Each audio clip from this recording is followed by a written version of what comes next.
Hi everyone, welcome back to Playing Up the Dusty M with me, Matt Stead. In today's video, we're going to have a look at chord melody playing and how to take everything we've learned in terms of those movable shapes, combine them with a melody to create a really beautiful way of arranging and playing chord melody style. It's my favourite way of playing ukulele, so hopefully some of you will really enjoy these videos today as well. Today's video is going to presume you have some knowledge of how to read tablature, which is a numerical way of showing you how to play chords and melodies on the ukulele fretboard. If that's completely new to you, I do have a video on how to read and play tablature on my Uke Theory playlist, so it's worth having a look at that if this is new. Don't worry if this all looks a bit overwhelming, even if you do read tablature, and a little bit messy. The important thing is to understand the principles involved, and we're going to go really slow as well, so don't worry about that. Today's lesson is based on an arrangement by Mike Lynch, who was a real pillar of the ukulele community, who passed away quite recently. So I'm going to dedicate today's lesson to him, and this is loosely based on an arrangement he had as a free resource, and it's a lovely chord melody version of Edelweiss. So what is a chord melody? At its essence, a chord melody is a way of playing chords and melodies at the same time, so the listener and the player kind of hears almost like an accompaniment part and a lead part simultaneously. There's a couple of ways you can do that. The first is to take a melody which has kind of some natural gaps in between the melody notes. I'll give you the example of "Oh, When the Saints Go Marching In." Here's quite a big gap, and another big gap. Now, the original chords to that piece of music at that particular time would be a C chord if you were playing chords at the same time. Oh, when the saints go marching in. So what I do is I put the C chord in the gaps. Have a listen.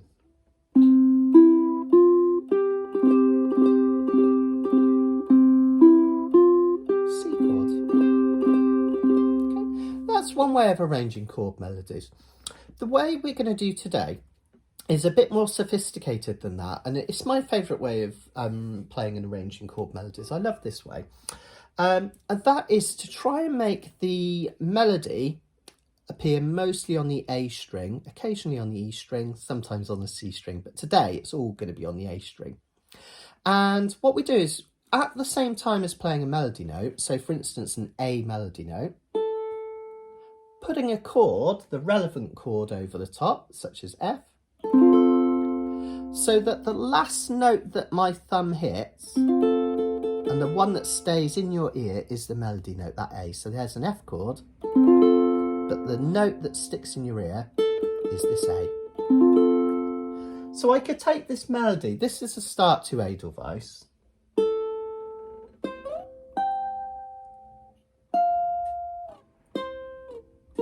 Okay. Now what I'll do is, as I play that melody note, I'm going to put chords on the first beat of the bar at the same time as playing the melody note. So I have an F chord and your ears hear the A melody note, then just a melody note on its own, and then I go up to the 10th fret for a high G, but I'm going to put a form of C chord behind it. So you hear a C chord, but the last thing your ear hears is the melody note. Okay, then I'm going to play an F chord up the fretboard, so the last note you hear is this F, which is the melody note on its own, and then a B flat, so the last note you hear is this B flat. So when I play those together,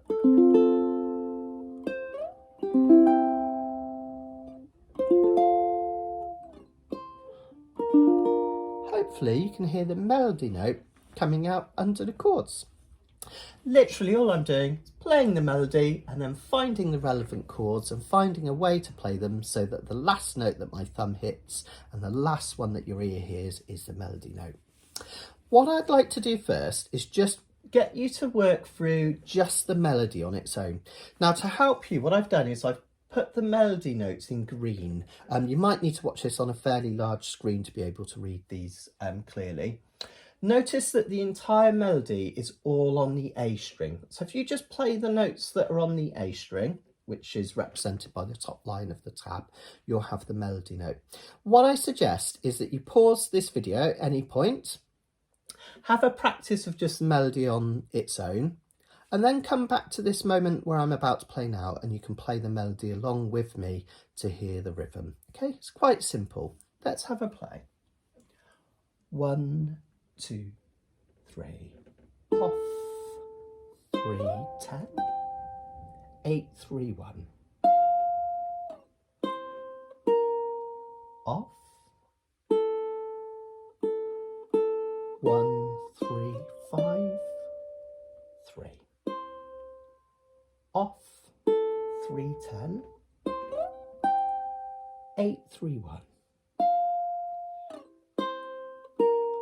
off, 3, 3, 5, 7, 8, and another 8, up to the 10, 3, 3, 7, 5, 3, off, 3, 8, 5, 8, 10, 8, 7, and down to 3. Off 3, 10, 8, 3, 1, off 3, 3, 5, 7, 8, and another 8. Okay. So see if you can play along with that. Even if you not able to play the melody that fast or in time with me at the moment, just understand that what I played there was a melody note all on the A string. So all we have to do is take the chords that the composer has given us, which are written along the top, and find a way of playing them at the same time that the melody note is on the A string. Let's see how that works. The first one is relatively straightforward because the melody note is an open A, and our F chord, when we play it, automatically has that A note as the last thing we hear. Then we play a C note on its own. Then we go up to the 10th fret for this high G melody note. Now C is a really rare, really unusual chord. The notes that make up C are C, E and G. And those are the top 3 strings of your ukulele physically, the ones nearest your nose. So C is a rare example where we can physically just play a note on the A string.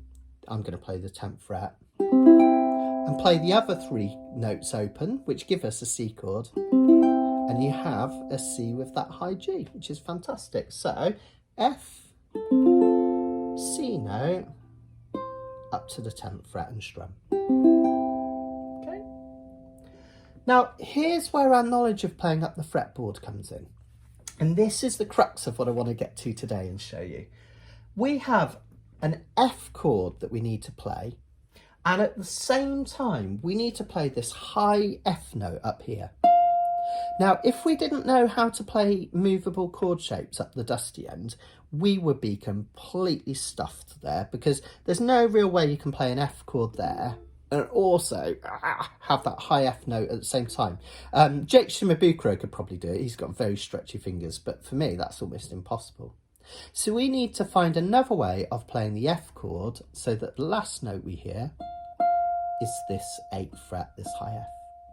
And all we need to do is think about, it's a major chord, what major shape can we take up the fretboard to become an F? And we've done this before in one of the other videos. We're going to use this C shape. And imagine that this nut is your finger. We could even put our finger behind to illustrate it. We're going to take that shape up 1 fret and bar the 1st fret. Now we have C sharp. Again gives us D. Again gives us D sharp, E, and F. There we have a way of playing an F chord up the fretboard, and the last note we hear is that lovely melody note, that high F. So if we put that together from the start, we have F open, C note, 10th fret and strum. Then we have this F shape at the 5th and the 8th frets. Okay, and I've written that in blue so you can see the shape there. 5, 5, 5, 8 from nose to toes. Then we have another C note here. And we have a B flat note down here, melody. Now that's easy because when we play a B flat chord, the last note we hear is that B flat, so we don't need to change that. Then we go up again, we have an F with an A melody note, that's easy. We have an A melody note, just an open string, but this time it's a D minor. And again, that naturally fits. 1, 3, B flat, C. And here we have another example where your knowledge of being able to play up the dusty end is suddenly going to give you the freedom to do this stuff. We've got a 5 on the A string. Okay, that's a high D. Now we need to play a B flat at the same time as that high D. You could do that, but I don't know about you on a tenor, that's quite uncomfortable for me. It's kind of an awkward shape to play a B flat and try and get that D at the same time. So what I do is I use my knowledge of playing up the dusty end to find a shape where I can play a B flat up here somewhere and have that D as a melody note. And again, it's another form of major chords. I couldn't do this one because it would be way up here until I get to a B flat, so I have to try another shape. So let's try an F shape, but this time I want you to use your first and second fingers to play the F shape, not your first and second, sorry, your second and third. And then we could, again, imagine that nut is our index finger. So there would be an F. If I take it up 1 bar, I have F sharp, G, G sharp, A sharp, B. That A sharp, also a B flat. Remember, A sharp is the same thing as a B flat. So there we've taken an F and we've taken it up until it's become a B flat chord. So that's just your F shape moved up to the 5th fret. Sorry, I've gone not far enough, to the 5th fret to become a B flat. And that's what we have written in there. So we have a way of hearing this high D at the same time as a B flat chord. That's just how it works. And then similarly, this last one, we have a C7 chord. Now, a C7 chord is here, right? Just if we play it normally open. But the melody note is the 3rd fret, a C. So we could just play that shape and that finger cancels out that one. But then it wouldn't really be a C7, would it? It would just sound like a C major. But there's another way we can play a C7 up the fretboard and have that C as the last note we hear. Here's how to do it. Let's take an A7, but instead of using your index finger, remember our golden rule, that has to be available to bar.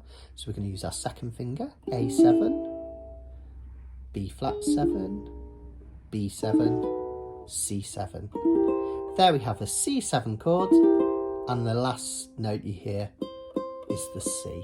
So you can see how this principle of these movable chord shapes that we've already learned, we can combine them with a melody to create a lovely chord melody piece.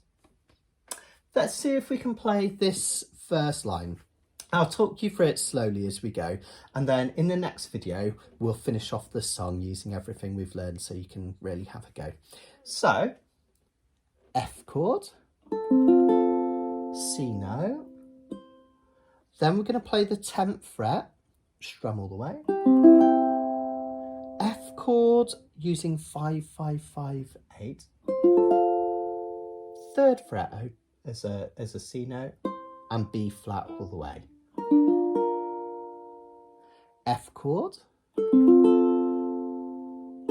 D minor chord, 1, 3, then the B flat shape we were just looking at, F shape at the 5th fret, and we pull that back to the C7 shape. There we have our chord melody. Let's have a look at the second line. F shape, C note, up to the 10th fret and strum, F chord here using 5, 5, 5, 8, down to the 3rd fret, B flat chord all the way, F chord open, C note.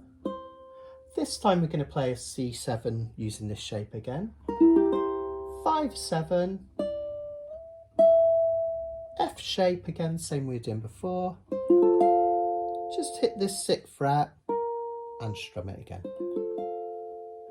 Chord melody using everything you've learnt so far with the movable shapes. Brilliant, huh? In the next video, I'll finish it off because it would be a shame to just leave it there, but you could always pause the video and have a go at any point as well. I'll see you there in the next video.